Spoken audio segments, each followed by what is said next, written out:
Vamos falar aqui sobre a formação das monarquias nacionais. Formação de países como Portugal, Espanha, Inglaterra e França. Bom, tudo começa para a formação disso com o fortalecimento real, que se dá basicamente no enfraquecimento dos nobres, que estão tendo que lidar muito com as crises do final da Idade Média, como as revoluções camponesas, peste negra, que vai ser explicado mais para frente. Outra coisa que ajudou na ascensão do poder real foi a unificação da moeda, que facilitou muito em trocas comerciais, fazendo com que a burguesia ficasse um pouco mais forte que a nobreza e a nobreza se enfraquecesse cada vez mais. Com isso, o cofre real começou a ir aumentando, pois com maiores trocas podia cobrar mais impostos, fora os pedágios para circular dentro da área. Isso fez com que o cofre real tivesse dinheiro suficiente para contratar mercenários que agissem em momentos específicos, fazendo com que o rei tivesse um alto domínio sobre o clero, a nobreza e a burguesia também. Com fora o dinheiro para o exército, o dinheiro também foi usado para contratar alguns nobres para a administração do reinado, e com isso, gradativamente, foi formando as monarquias nacionais. A trajetória da monarquia inglesa começa com o rei Guilherme I, que conquistou a Inglaterra e com ela lançou as bases da monarquia nacional, que serviram até o final da monarquia inglesa. No século XIII, um conflito entre os cavaleiros e o rei provocou uma transformação intensa, onde em 1204 o rei João Sem Terra assumiu o poder. E com ele houve uma disputa territorial com a França, já que na França havia uma área totalmente dominada pelos ingleses, mas a França queria dominá-la de volta. Só que para isso, João Sem Terra precisava da ajuda dos nobres para combater os franceses. E o conseguiu, mas mesmo assim perdeu e ficou desmoralizado perante os nobres. E para piorar ainda mais a situação, ele havia passado a cobrar altos tributos aos nobres, que fez que sua situação ficasse ainda mais feia. Sob o reinado de Henrique III, o Grande Conselho se tornou o parlamento. No século XIV, 2 anos após o final da Guerra dos 100 Anos entre França e Inglaterra, foram geradas grandes disputas pela sucessão do trono, chamada Guerra das Duas Rosas, que durou de 1455 até 1489. Nisso, a alta nobreza se fragilizou, tanto que 7 de suas famílias sumiram completamente. E nessa guerra, quem ascendeu realmente ao poder foi o rei Henrique VIII, dando início à dinastia Tudor, onde eliminou os principais rivais e acabou com as disputas internas e conseguiu unificar o país. Da Carta Magna, que foi criada pelos nobres, que limitava o poder do rei e acabou tornando-se lei até o final da monarquia inglesa.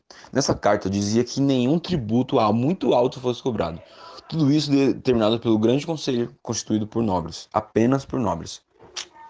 E tinha um intenso caráter feudal.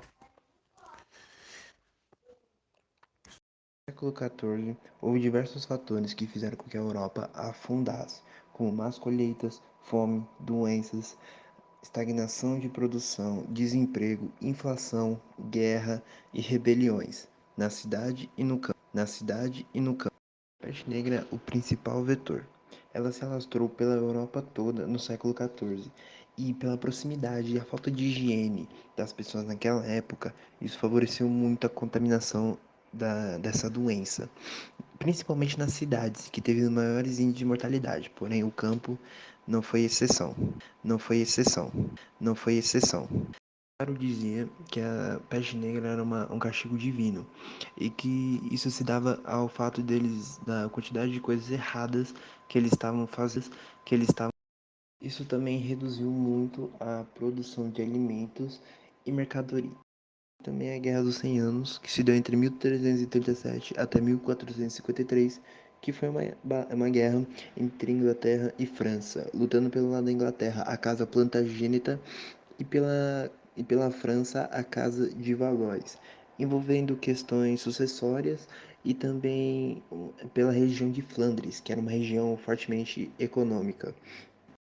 No final da Guerra dos 100 Anos, o vencedor foi a França, e a partir daí foi instituído a monarquia francesa naquela época. Em anos, houve uma mulher extremamente importante e que agora é um marco da história, que foi Joana d'Arc, uma capitã do exército francês que liderou diversas vitórias para a França durante essa guerra.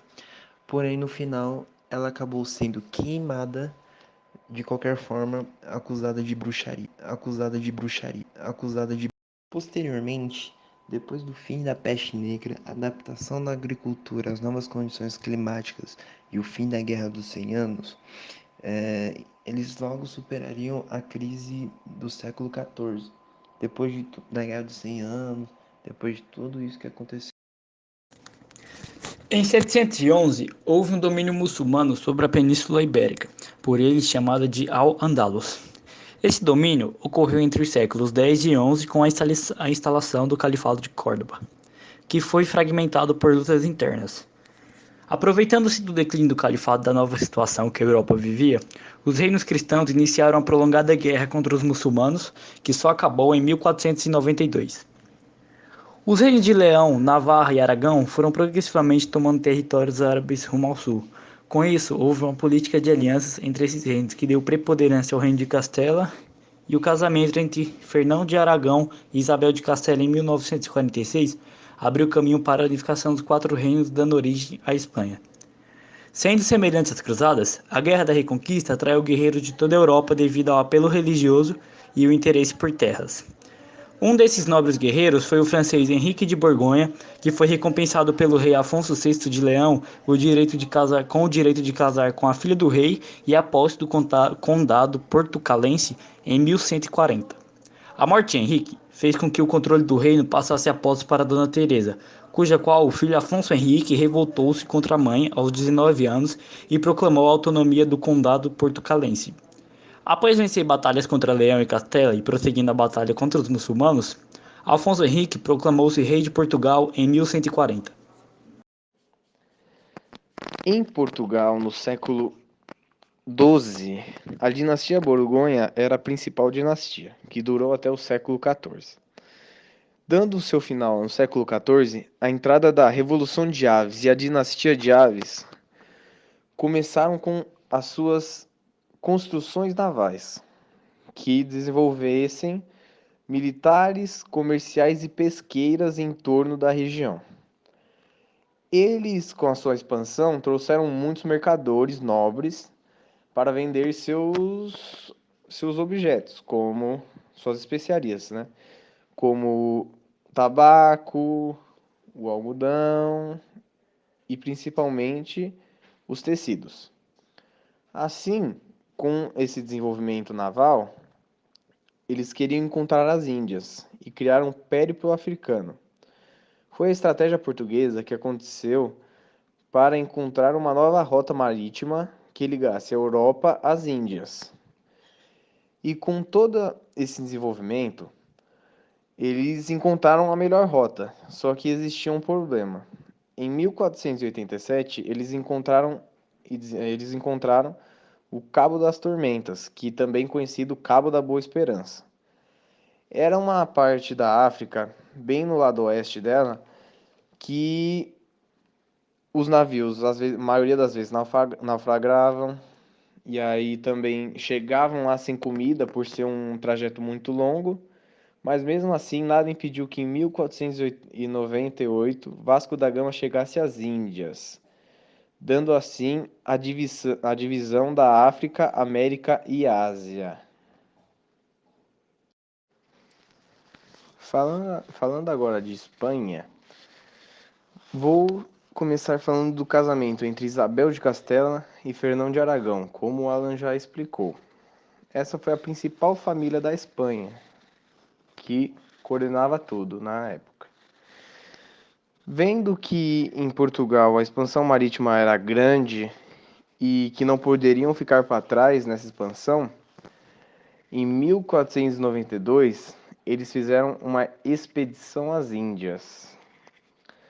E navegando, nesse mesmo ano, no dia 12 de outubro, Colombo chegou nas Américas.